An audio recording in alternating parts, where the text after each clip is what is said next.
Barron Trump stood at the front of the classroom, the weight of dozens of skeptical eyes pressing down on him. On the board behind him, a complex calculus equation stretched across the surface, a problem so intricate that even the brightest students in the room hesitated to attempt it. But Barron wasn't just any student. He had been called out, challenged in front of everyone, and he had accepted without hesitation. Professor Markham, arms crossed, watched him with thinly veiled doubt.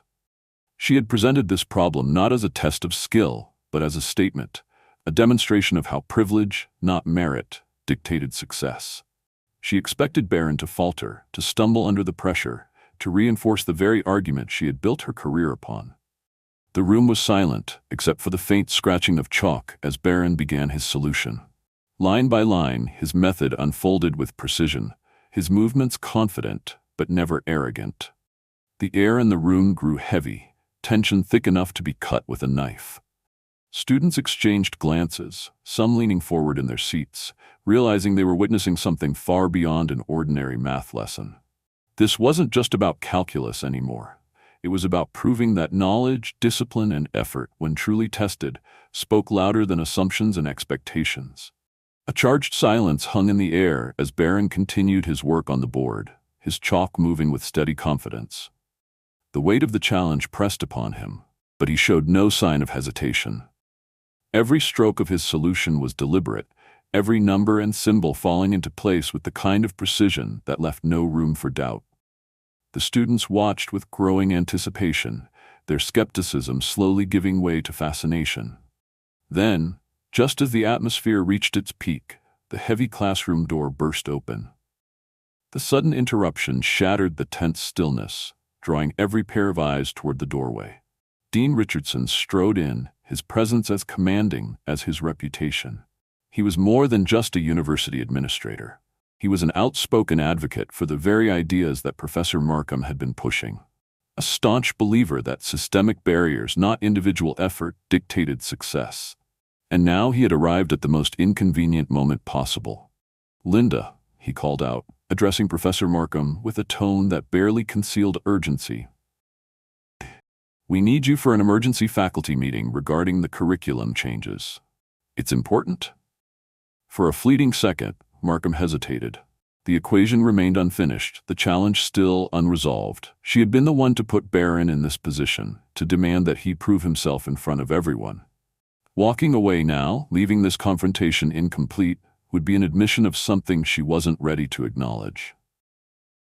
But here was an escape, perfectly timed, giving her a way out before the situation could fully unravel. "We'll have to continue this demonstration another time," she announced briskly, gathering her things.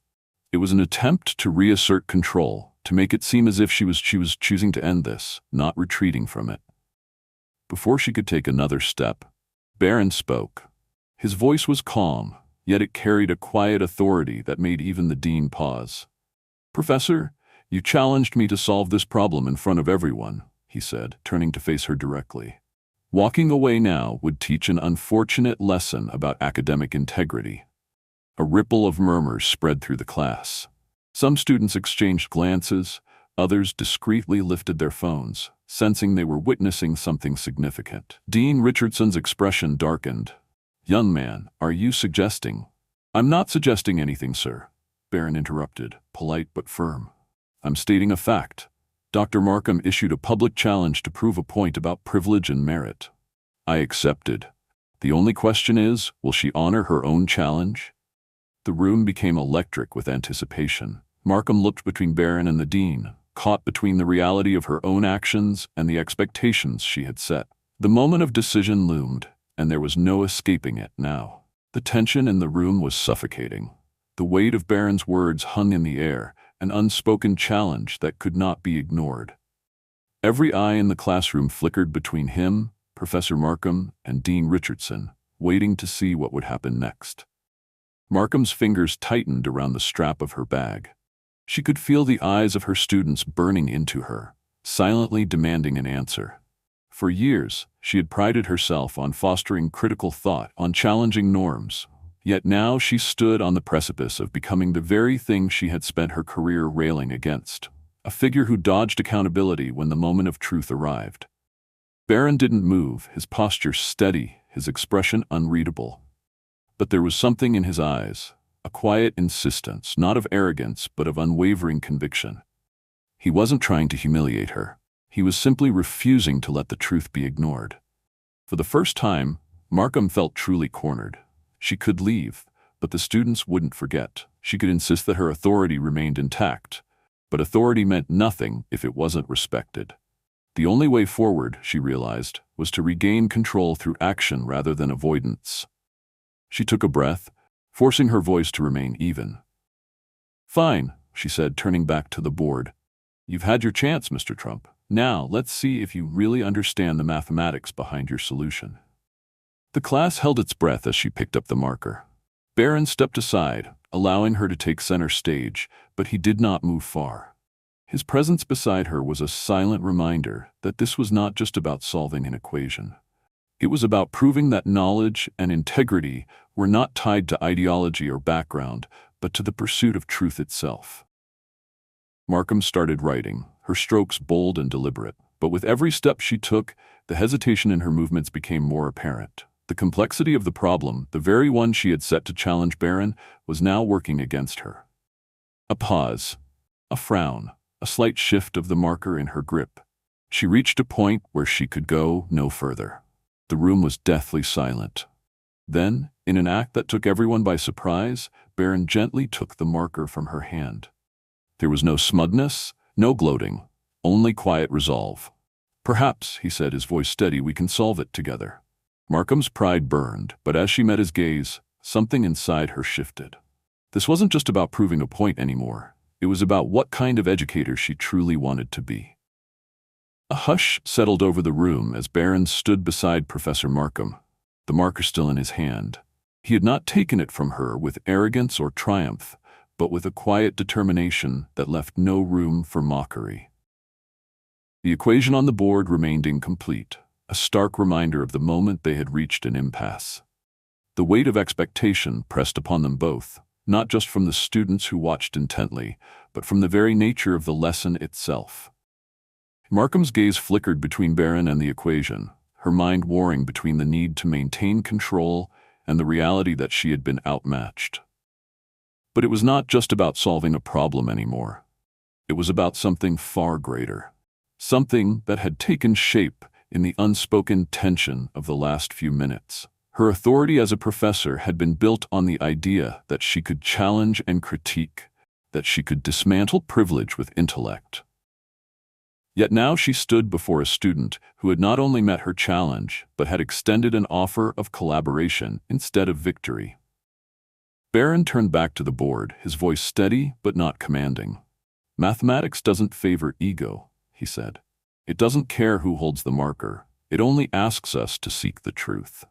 His words carried through the room, and for the first time since the confrontation began, Markham felt the tight grip of pride loosen ever so slightly. A shift rippled through the class. Some students exchanged glances, others sat up straighter in their seats. This was no longer just about calculus, nor was it about proving who was right and who was wrong.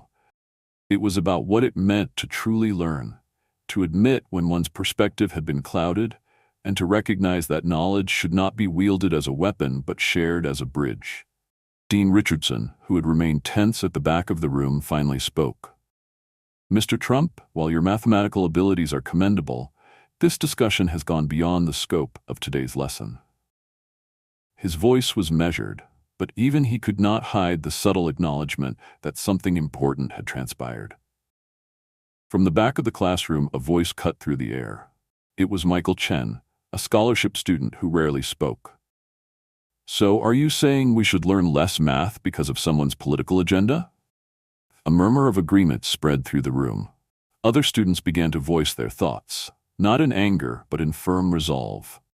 They had come to learn, and now, in an unexpected way, they were learning more than they had ever anticipated. A quiet shift passed through the room. It was not dramatic, not the kind of moment marked by thunderous applause or grand declarations. Instead, it was something more profound, something that lingered in the silence between words. Professor Markham had accepted Barron's offer, not as a surrender, but as an acknowledgement that learning was meant to evolve. The class, once divided by unspoken tensions, now found itself standing at the edge of something new. The students, who had watched the confrontation unfold with bated breath, were no longer passive observers. They had witnessed something rare in academia, an exchange not driven by ego or politics, but by the pursuit of truth. Markham cleared her throat, still adjusting to the weight of the moment. "If we are to do this," she said, her voice measured, "then we do it right.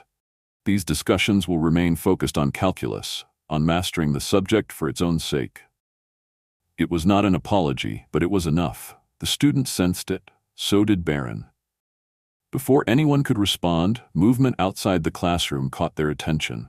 The murmurs of students in the hallway had grown louder. A crowd had gathered, drawn in by the viral clips being shared in real time. The energy was palpable, a mixture of curiosity and something else, something that felt like momentum. Barron stepped toward the door, meeting the eyes of those just beyond it. He could see their hesitation, their uncertainty about whether they belonged in this moment. He did not hesitate.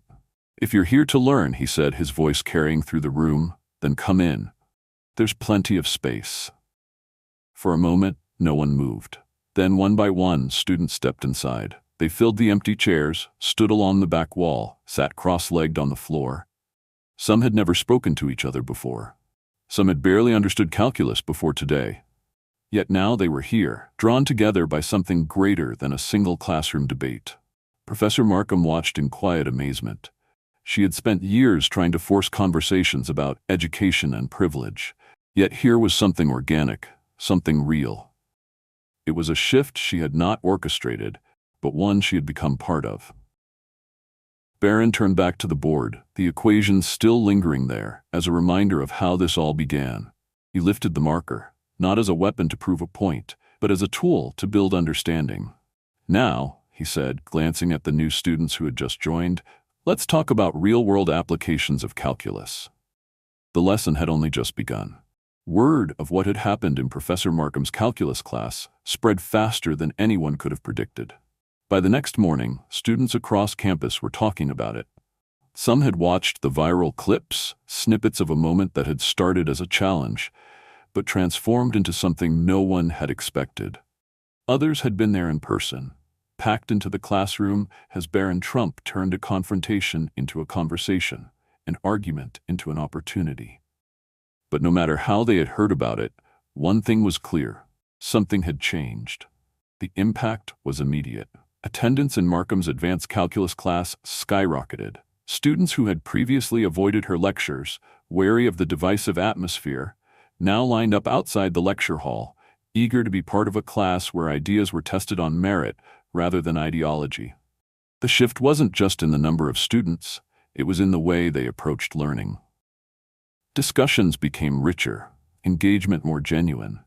Students who had once felt like outsiders now found themselves welcomed into an environment where asking the right questions mattered more than giving the right answers.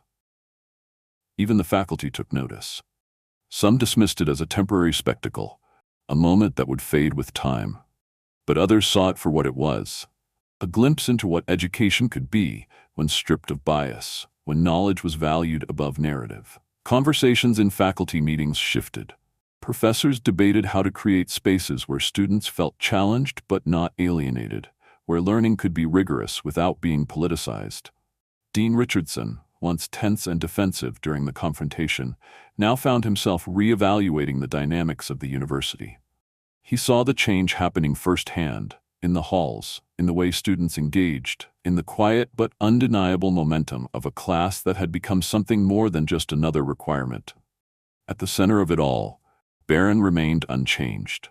He continued sitting in the back of the class, still solving problems, still helping struggling students. He never spoke about what had happened that day as if it were some victory. It had never been about winning. It had been about something greater. One afternoon, as Barron stayed behind to tutor a group of students, Professor Markham approached him. She stood for a moment, watching the way he explained a complex concept with the same steady patience he had shown that day. When he finally noticed her, she hesitated, then said, "You could have torn everything down that day. Instead, you helped build something better." Barron simply nodded. That was the point. Professor Markham's words lingered in the air, an admission that carried more weight than any lesson she had ever taught. Barron did not respond with triumph or satisfaction. Instead, he simply returned to his work, just as he always had.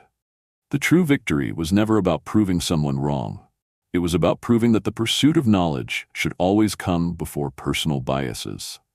As the weeks passed, the impact of that day continued to ripple through the university. The calculus class that had once been a source of division became a beacon of intellectual curiosity. Students who had once felt hesitant now raised their hands with confidence. Debates no longer centered on politics, but on genuine academic inquiry. It was no longer about who was right or wrong, but about the process of discovery itself. Markham, once unwavering in her stance, embraced the shift. She no longer viewed questions as challenges to her authority, but as invitations to deeper understanding. Dean Richardson, who had once sought to control the situation, now saw its value. The university had not just witnessed a moment, it had witnessed a transformation. And Barron? He remained in the back of the class, still solving problems, still helping others, still carrying himself with the quiet certainty that knowledge was meant to be shared, not hoarded. He had no need to be at the center of attention. The lesson had been taught, not through confrontation, but through action. CTA, if you enjoyed this story and found it inspiring, comment 1 below.